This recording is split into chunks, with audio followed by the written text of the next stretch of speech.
À la fin des années 60, la Formule 1 entame sa première révolution aérodynamique. L'une d'entre elles s'y acclimata plutôt bien, la Matra MS80. Bonjour à tous et bienvenue dans ce nouveau podcast Un œil dans le rétro, consacré aujourd'hui à la mythique Matra MS80.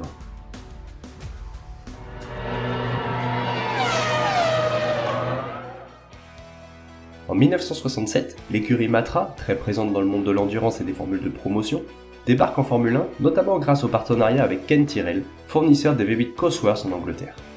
Après deux succès en 1968 avec Jackie Stewart, la petite structure française cherche désormais à concurrencer plus souvent les Lotus et autres Ferrari pour la victoire finale. Ainsi, Matra décide de créer une toute nouvelle voiture, quelque peu révolutionnaire pour la saison 1969. Sous le nom de MS80, le petit bolide bleu ciel se distingue très nettement de sa devancière. Tout d'abord, le réservoir d'essence, auparavant placé derrière le pilote, se trouve désormais de part et d'autre de celui-ci dans des pontons faits sur mesure. Le réservoir d'huile, souvent placé à l'avant avec le radiateur, passe quant à lui derrière le siège. De plus, les ailerons avant et arrière, apparus en 1968 en Formule 1, sont de nouveau de la partie. Ceux-ci viendront à changer en cours de saison, modifiant grandement la ligne de la voiture. Les suspensions sont également un élément autour duquel un gros travail aura été effectué, notamment dans la manière de régler chaque élément en fonction du dessin de la piste. Au niveau du moteur, c'est donc le V8 Cosworth de 3 litres qui pousse les monoplaces bleues avec ses presque 420 chevaux. Derrière le volant, Stewart est à nouveau de la partie, tout comme Beltoise, et ce, durant la totalité de la saison 69. Pour autant, le premier rendez-vous de l'année ne voit pas débarquer les MS80, encore trop peu fiables sur la durée. Ce sont donc les vieilles MS10 de 1968, agrémentées d'un imposant aileron, qui font leur grand retour. Mais bien avant le coup d'envoi de la saison, les Matra étaient déjà en piste à Kianami pour mener des tests grandeur nature avec les nouveaux pneumatiques Dunlop. Bien préparés, les bolides français partent donc favoris malgré l'âge des montures. Et l'entrée en matière est plutôt réussie. Seulement 4e et 11e sur la grille, les Matra offrent une réelle démonstration en course, notamment Stewart, solide leader depuis le premier virage. Beltoise parvient à compléter le top 6 formé uniquement de voitures à moteur Cosworth. La MS10 et ses deux imposants ailerons auront donc tenu bon jusqu'au dans les derniers instants. Désormais mise au musée, la place est alors libre pour la nouvelle création de Bernard Boyer, la célèbre MS80.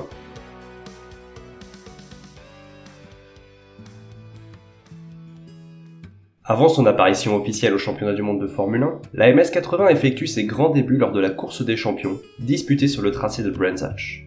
Comme en Afrique du Sud, Stewart vole littéralement sur la piste, ne laissant à ses adversaires que le loisir d'observer ses échappements. Facile vainqueur, l'Écossais démontre d'emblée le potentiel de sa machine, au grand désarroi de ses adversaires, déjà inquiets pour la saison 1969. Et c'est sur le tout nouveau tracé de Montjuic que la Matra affronte ses vraies concurrentes pour la première fois. Avec son aileron arrière haut perché et ses larges ailettes avant, la MS80 se confond parmi les autres voitures. Mais après les qualifications, Stewart et Beltoise sont peu à l'aise avec leur nouvelle monture, jugeant la tenue de route plutôt mauvaise. De plus, le moteur Cosworth de l'Écossais ne lui donne pas satisfaction et exige l'installation de l'ancien bloc Matra, bien moins puissant. En course, les Lotus, Ferrari et BRM prennent le dessus, mais sur les bosses espagnols, la mécanique se porte mal. Chez Lotus, les ailerons alors placés sur les suspensions se brisent en voyant leurs pilotes Hill et Rindt dans le décor. Au fur et à mesure que les tours s'égrènent, les abandons se multiplient. Toujours en piste, les MS80 résistent et au terme de l'épreuve, les voici première et troisième. De nouveau en tête, Stewart s'impose 2 tours devant le second, McLaren, un écart des plus étonnants. Plus que la nouvelle Matra, ce sont les casses successives des ailerons qui font parler dans le paddock. Jugés trop fragiles et trop dangereux en cas de bris, ces derniers représentent pourtant un bond en avant dans les performances aérodynamiques des Formule 1. Ainsi, à Monaco, 3 jours avant la course, la Commission sportive internationale bannit purement et simplement ses appendices arrière pour la manche monégasque. Ken Tyrrell est l'un des premiers à montrer son mécontentement, car cette interdiction n'est pas précisée dans le règlement officiel et souhaite donc le passage de l'épreuve en tant que course hors championnat. Ceci est bien évidemment refusé, et c'est donc dépourvu d'aileron arrière qu'évoluent les machines bleues françaises. Pour autant, Stewart réalise la pole position, alors que Beltoise s'installe en 3e position sur la grille. Les Matra semblent être les voitures à battre, mais à partir du 20e tour et en l'espace de 2 boucles, les deux monoplaces s'arrêtent, cardan cassé. La déception est visible chez les hommes de l'écurie française, mais la saison est encore longue, et la MS80 n'en est qu'à ses débuts.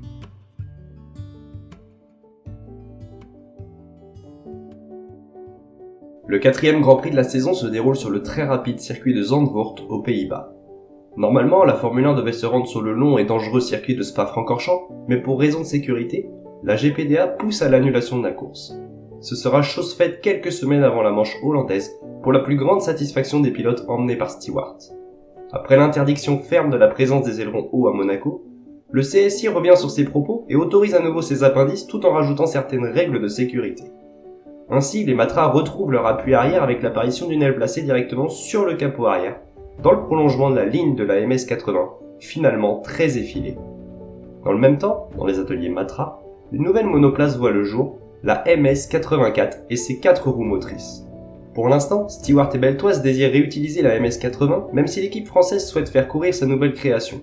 En course, la Lotus de Rindt mène les premiers tours, mais touchée par le même pépin que les machines bleues à Monaco, la monture anglaise s'arrêta bien vite, laissant libre champ à l'Écossais pour foncer vers sa 3e victoire en 4 grands.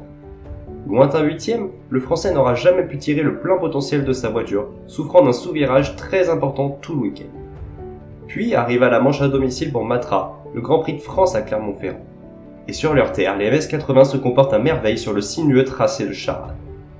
L'Écossais réalise d'ailleurs sa seconde pole position de l'année alors que 4 rangs derrière lui, Beltoise, véritable chouchou du public, espère pouvoir accrocher le bon wagon. Dès l'abaissement du drapeau, Stewart part pour une nouvelle démonstration, empochant tout sur son passage. Derrière, son équipier remonte jusqu'en 3e place et se bat pour la seconde lorsque dans le dernier tour, son rival X commet une erreur. Il n'en fallait pas plus pour le Français qui s'infiltra devant la Brabham du Belge pour assurer un magnifique doublé à domicile pour Matra.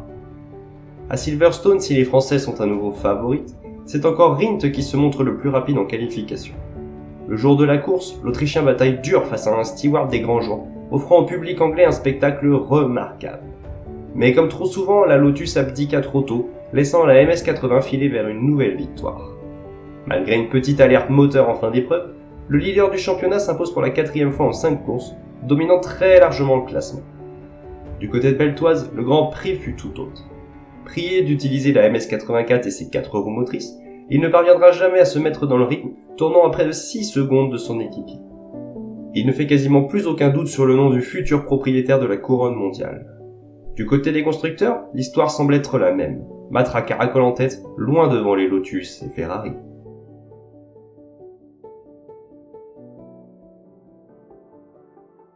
La saison se poursuit sur le vertigineux tracé du Nürburgring et ses innombrables virages. Toujours très à l'aise, X sait que sa seule chance de gagner une course se trouve ici.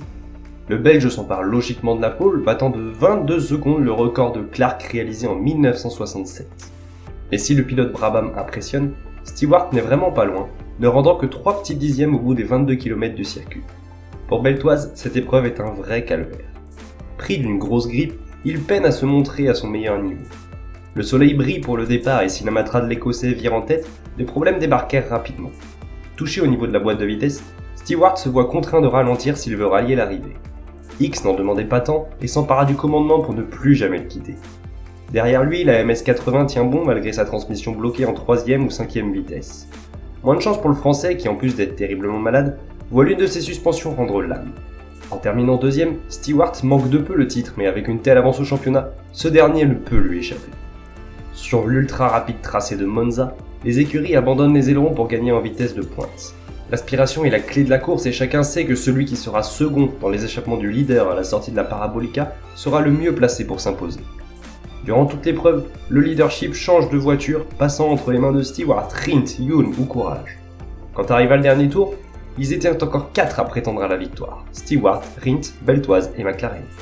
Si les 2 premiers se livrent une lutte féroce depuis le départ, les 2 derniers entendent bien les coiffer au poteau. À l'entrée de la Parabolica, Beltoise freine plus tard que ses concurrents et prend la tête. Mais en sortant plus large, le Français peine à réaccélérer, au contraire de Stewart et Rindt. S'ensuit une course de dragster jusqu'au drapeau à damier, évidemment remportée par le pilote de l'année, Jackie Stewart.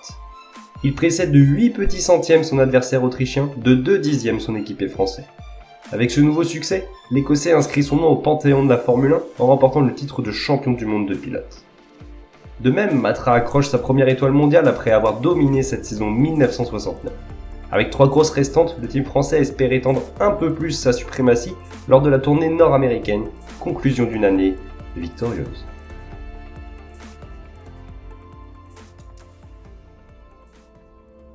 Mais à l'entame de cette dernière tournée, coup de théâtre dans le paddock.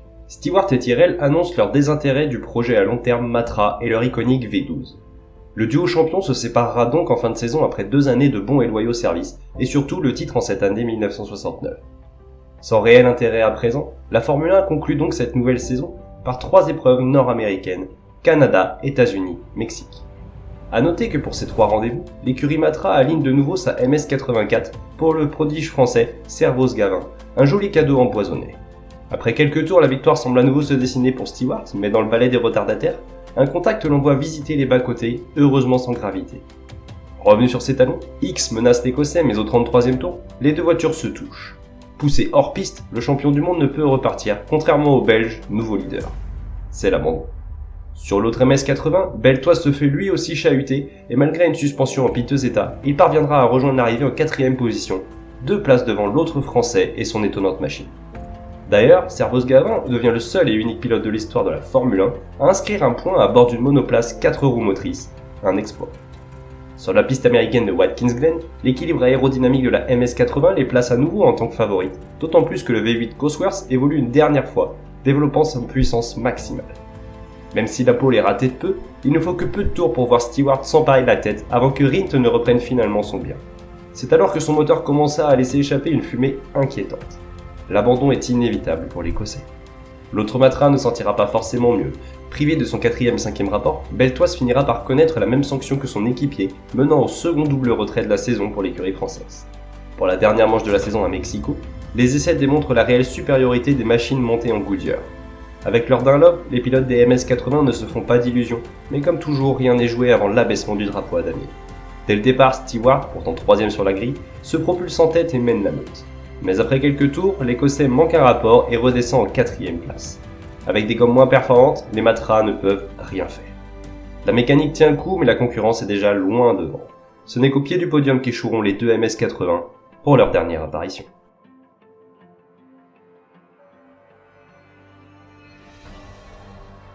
Au final, la Matra MS80, c'est 5 victoires, 2 pole positions, 9 podiums et 6 meilleurs tours. C'est aussi et surtout la grande championne de cette année 1969. Mais l'écurie française ne se le cache pas, le plus gros des performances aura été établi par Stewart. Son départ en fin de saison aura coûté cher dans l'avenir de Matra. Plus jamais les voitures bleues ne gagneront. En 1972, l'aventure Formule 1 se termine, faute de moyens et de résultats. Quant à Stewart, son association avec Ken Tyrrell sera des plus réussies, l'Écossais glanant 2 nouvelles couronnes en 1971 et 1973 sur les Tyrrell, bleus elles aussi.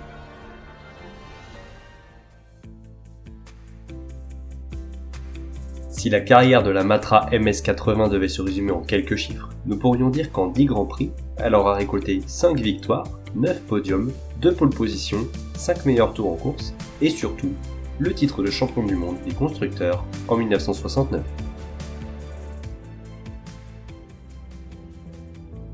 Pour en savoir davantage sur toute l'histoire de la Formule 1, rendez-vous sur le site internet unoeildanslerétro 1.wixit.com/unoeildanslerétro, sur les réseaux sociaux Facebook et Instagram.